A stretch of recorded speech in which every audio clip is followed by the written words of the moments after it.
UP के tiger group को संचालित कर रहे हैं और बहुत ही सुचारू रूप से चला रहे हैं।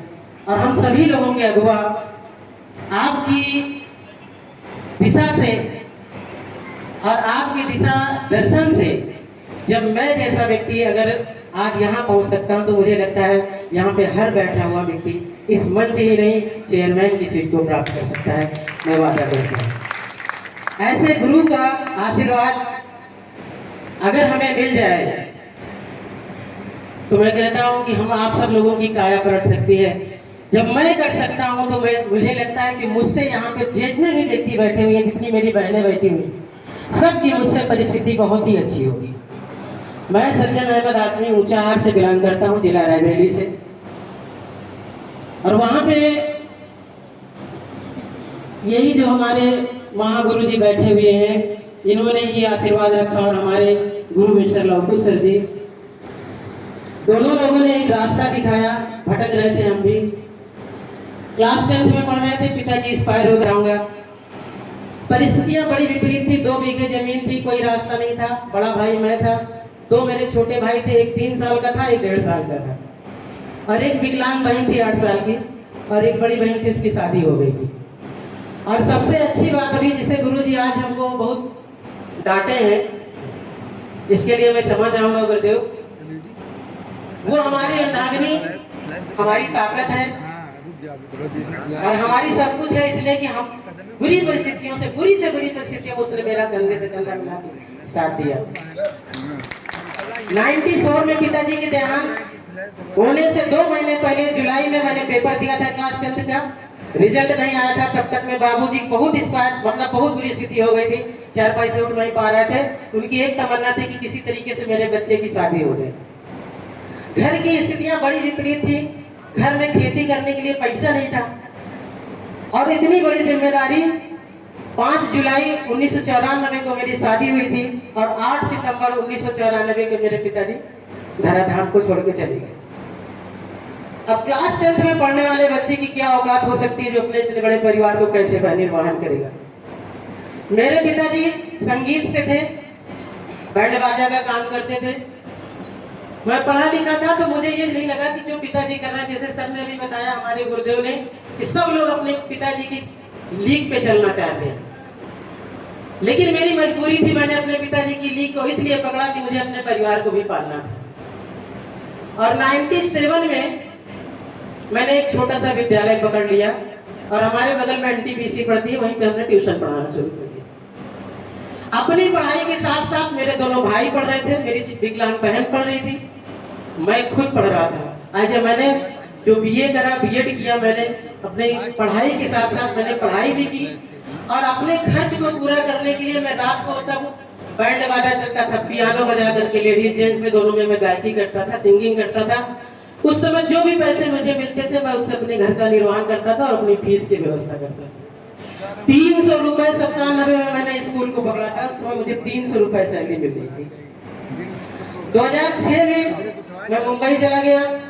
उसके बाद एक हमारे मौर्य सर हैं, हमारे साथ में ही पढ़ रहे थे, उन्होंने इस विद्यालय को डालने का सोचा तो उन्होंने कहा कि सत्यन सर से एक बार मुलाकात कर लें, और वो बहुत ही अच्छा जो है विद्यालय को संचालित करते हैं, उनसे मिल करके हम विद्यालय को चलाएंगे। 2006 में उन्होंने हमको कहा कि सर वहाँ कितना पाते हैं आप? हमने कहा सर विद्यालय में पढ़ाता भी हूँ, पूरी तरह से देख रेख करता हूँ। विद्यालय भी मैंने जब तक किया मैंने शिद्दत से किया। कभी भी आप चले जाइए बहरवा क्षेत्र में, बहरवा ऊंचाहार किसी भी क्षेत्र में आप चले जाइए, 10-15 किलोमीटर में आप पूछ लीजिए कि सज्जन सर को जानते हो, तो आपको तुरंत बच्चा बता देगा। बड़ी ही बुरी परिस्थिति थी, उस पैसे में घर का कार्य नहीं चल रहा था। फिर कुछ बहुत परिस्थितियां आई। लवकुश सर ने हमें एक और बिजनेस के बारे में बताया जो मनी मार्केट में था, कंपनी भाग गई। उसके बाद फिर हमने बाजा बजाते हुए, कौन व्यक्ति एक प्रिंसिपल होगा और दिन में जाकर के बाजा बजाएगा, लेकिन परिस्थितियां मेरी इतनी बुरी थी, मेरे लिए कोई सहारा नहीं था, कोई रिश्तेदार नहीं था, पिताजी एक्सपायर हो गए थे। अब घर में अगर 5 रुपए की सब्जी लाना है तब तो मुझे ही लाना। बड़ी विपरीत स्थिति थी। विद्यालय में पढ़ाते पढ़ाते कई कामों को मैंने ट्राई किया, इसलिए कि हमारे महागुरु जी ने बताया ना कि पिताजी के लीग पे मुझे नहीं चलना था। सिर्फ एक तमन्ना थी कि मुझे कुछ करना है। अगर मुझे अवसर मिला है और अगर मेरे ऊपर विपत्ति पड़ी है तो जिसके ऊपर जितनी बड़ी विपत्ति ईश्वर डालता है, वो क्षमता उसके अंदर देता है उसको बर्दाश्त करने की। और वो शुभ घड़ी विद्यालय को पढ़ाते हुए मैंने एक मनी मार्केट में काम करना शुरू किया। और अभी जो पिछले सेलिब्रेशन में मैं नहीं था, उस समय एक पंडित जी मेरे 25 लाख रुपए का मुझे जो है झटका दे करके चले गए। और ईश्वर उनको कामयाब करे, वो आज जेल में है सब लोग। लेकिन मेरी परिस्थिति यह है कि मैं अपने आप से शर्मिंदा हूँ, मैं मार्केट में जा ही नहीं पाता। पैसा मैंने 10-15 लाख घर भी दिया है, थोड़े से ही पैसे बचे हैं और आप सब लोगों का आशीर्वाद होगा तो ये कीवा की ताकत है जो मैं भरने की कोशिश कर रहा हूँ, नहीं तो नहीं करता। और उस समय को और उस घड़ी को मैं धन्यवाद देता हूँ, सैल्यूट मारता हूँ सर, कि जिस समय में हमारे लौकु सर और पवन सर जी ने हमको इस अपॉर्चुनिटी को बताया।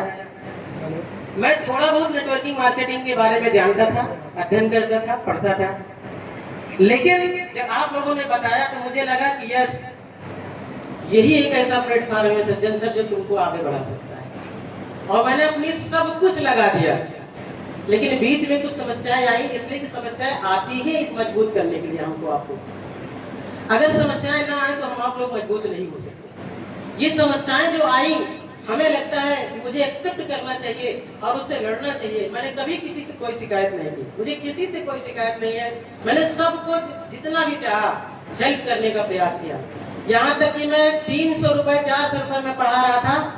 एक बच्ची आई हमारे पास और बोली कि सर मैं नहीं पढ़ पाऊंगी, क्लास 10 हमारे यहाँ क्लास 10 तक विद्यालय था, मैं 11th नहीं पढ़ पाऊंगी और मेरे घर की स्थिति सही नहीं है, मेरे माँ को कैंसर है, मेरे भाई नहीं है, मेरे पिताजी बूढ़े हैं, रिक्शा चलाने का काम करते हैं।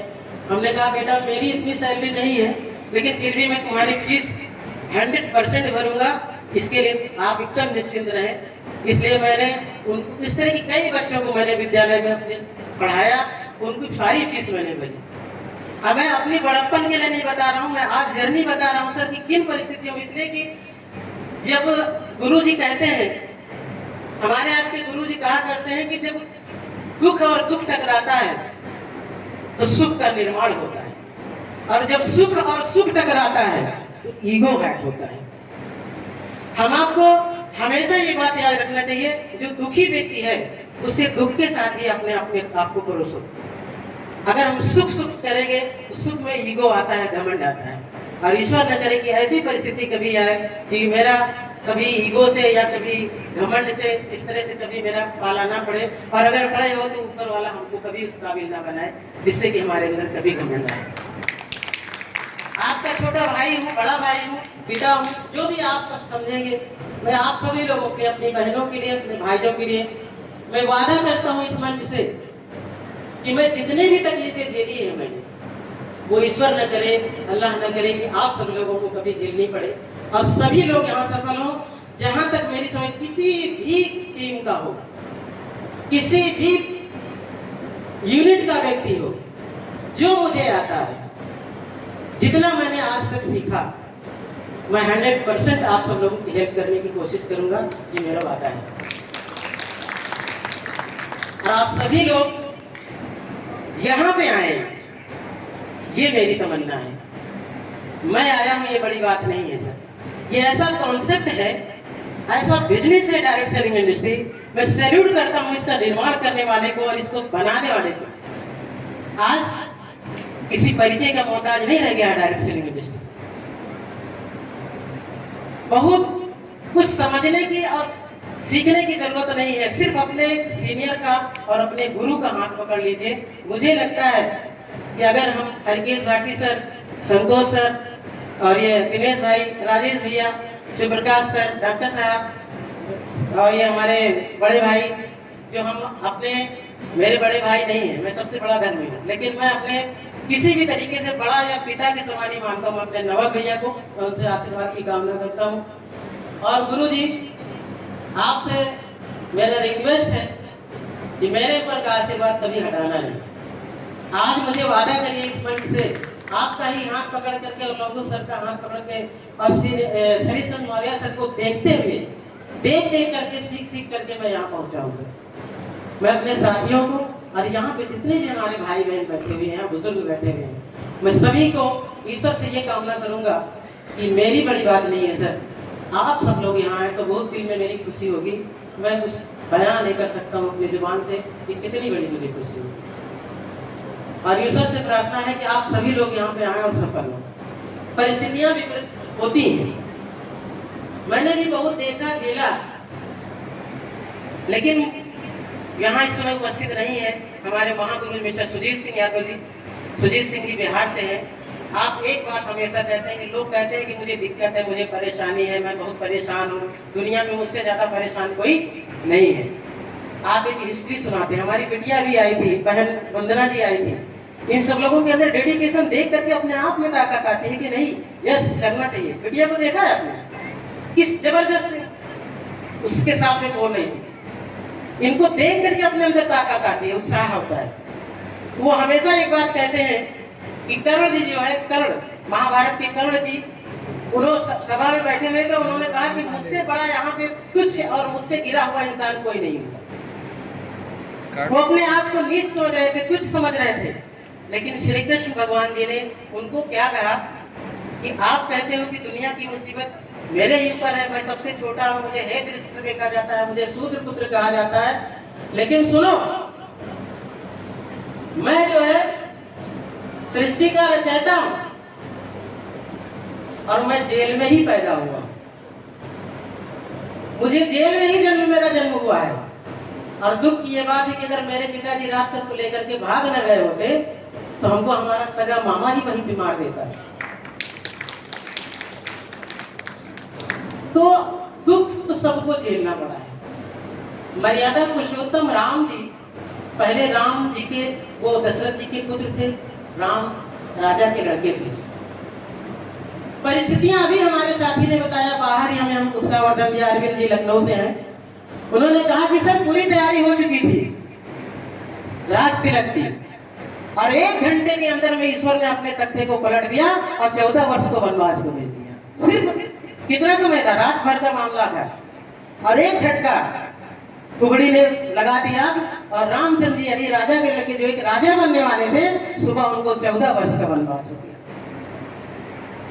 आज एक छोटे से विधायक के बेटे को बोल दो कि जाकर के गंगा जी के रेत में सो जाए, तो क्या सर सोएगा? लेकिन वो राजा के लड़के थे, उनके साथ में सुकुमारी कन्या थी, लक्ष्मण जैसा भाई था, और वो कहाँ पे सोए? ऊंस काटे जंगल में। तब 14 वर्ष बर्दाश्त काटने के बाद उनको नाम मिला था मर्यादा पुरुषोत्तम भगवान राम का अवतार। हर व्यक्ति को दर्द सहना पड़ेगा सर, ऐसे ही वली या महात्मा नहीं बनता कोई। जितना दर्द झेलता है, जितना कष्ट सहता है, जितना लोगों से तिरस्कार सहता है, वो हम आप सबको सहना पड़ेगा। बड़ी कामयाबी आसानी से नहीं मिलती सर। अगर बड़ा बनना है, बड़ी सोच के साथ ऐसा प्लेटफॉर्म मिला है, तो दिल भी बड़ा रखना पड़ेगा, बर्दाश्त करने की क्षमता भी रखनी पड़ेगी, धैर्य रखना पड़ेगा, टीकना पड़ेगा, सीखना पड़ेगा। अपने गुरु का हाथ पकड़ लीजिए बस। और मैं तो हमेशा इस बात को कहता हूँ, मैंने आप लवकुश सर, बड़े भैया कमल सर और हमारे महागुरु आदरणीय पवन उपाध्याय सर, बैठे बगल में हमारे आदरणीय हरीश मौर्य सर, इन लोगों से मैंने ये सीखा कि अगर सूर्य की तरह चमकना है तो उसी की तरह जलना भी पड़ेगा। अगर सूर्य की तरह चमकना है, उसमें ब्राइटनेस लानी है, तो हम आपको भी उस तरह जलना पड़ेगा। दीपक खुद जल के दूसरे को प्रकाश देता है, उस तरह से हमको आपको दीपक बनना पड़ेगा सर। और उस भाग्य की बात है, सौभाग्य की बात है कि ऐसा प्लेटफॉर्म मिला है कि सब भलाई ही करना है आपको। भारतवर्ष के सबसे बड़े राक्षस जो ये कलयुग के हैं, वो दोनों यही हैं, एक बीमारी और बेरोजगारी। और उन दोनों राक्षसों के लड़ने के लिए, उन दोनों ऐसे घटिया लोगों से लड़ने के लिए हमको आपको एक गुरु मिल गए, एक प्लेटफॉर्म मिल गया कि हम सभी लोग मिलकर के अगर एक जैसे मुट्ठी में बंद होकर के अगर हम लोगों ने मेहनत कर दिया, तो मैं कहता हूँ टाइगर ग्रुप यही यूपी में ही नहीं, पूरी देश में झंडा गाड़ेगा सर, पूरी देश में झंडा गाड़ेगा। सिर्फ हमको आपको धैर्य के साथ में इस व्यवसाय को ईमानदारी और मेहनत के साथ करना है। और सिर्फ एक बात याद रखना है, जैसे गुरु और महागुरु जी कहा करते हैं कि चुपचाप कीवा छाप। करना क्या है, जैसे पहले घोड़े को लगा देते थे, टट्टू को इधर उधर। कौन क्या कहता है, कौन क्या करता है, कौन क्या आपके बारे में टिप्पणी करता है, ये सब कोई मायने नहीं रखता सर। प्लान आपने देखा, आपने समझा, और निर्णय किसका था? आपका, हमारा। तो हम पूछने किससे जाते हैं जिसके बारे में कुछ अनुभव ही नहीं। हम अपने दादा से, नाना से, फूफा से, चाचा से, उससे पूछते हैं जो डायरेक्ट सेलिंग इंडस्ट्री के बारे में जानता ही नहीं है। तो हमें तो पूछना उससे है जो इस चीज का एक्सपर्ट हो। सो आप सभी लोगों को मैं ज्यादा नहीं बताऊंगा, इसलिए